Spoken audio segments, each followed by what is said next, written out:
তোমরা তো জানোই একই রান্না পাঁচমিশালি মাছ দিয়েই আমি করি। মশলাটা রেডি করে নিই। রসুন, আদা, কাঁচা লঙ্কা খুব ভালো করে শিলের পাটায় বেটে নিয়েছি, আর একটা বড় টমেটোর হাফ খুব ভালো করে কুচি কুচি করে নিয়েছি। এবার পাবদা মাছ একটা গোটা সন্তুবাবুর অফিসে দেওয়ার জন্য, আর নিজেরাই তো খাবো, তাই পাবদাগুলো সব টুকরো টুকরো করে নিয়েছি।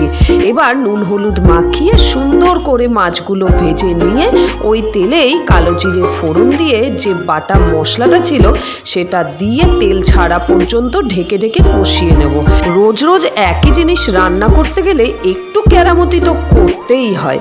চলো, তেলও ছেড়ে দিয়েছে, খুব সুন্দর করে মশলাটা কষিয়ে নিয়ে এবার দিয়ে দিচ্ছি পরিমাণ মতো গরম জল। তোমরা চাইলে কিন্তু এটা মাখা মাখাও করতে পারো। এবার ঝোল ফুটে উঠলে ভাজা মাছ আর নামানোর সময় সামান্য একটু গরম মশলা দিয়ে তাজা তাজা ধনেপাতা কুচি দিয়ে গরম গরম ভাতের সাথে সার্ভ করে দাও।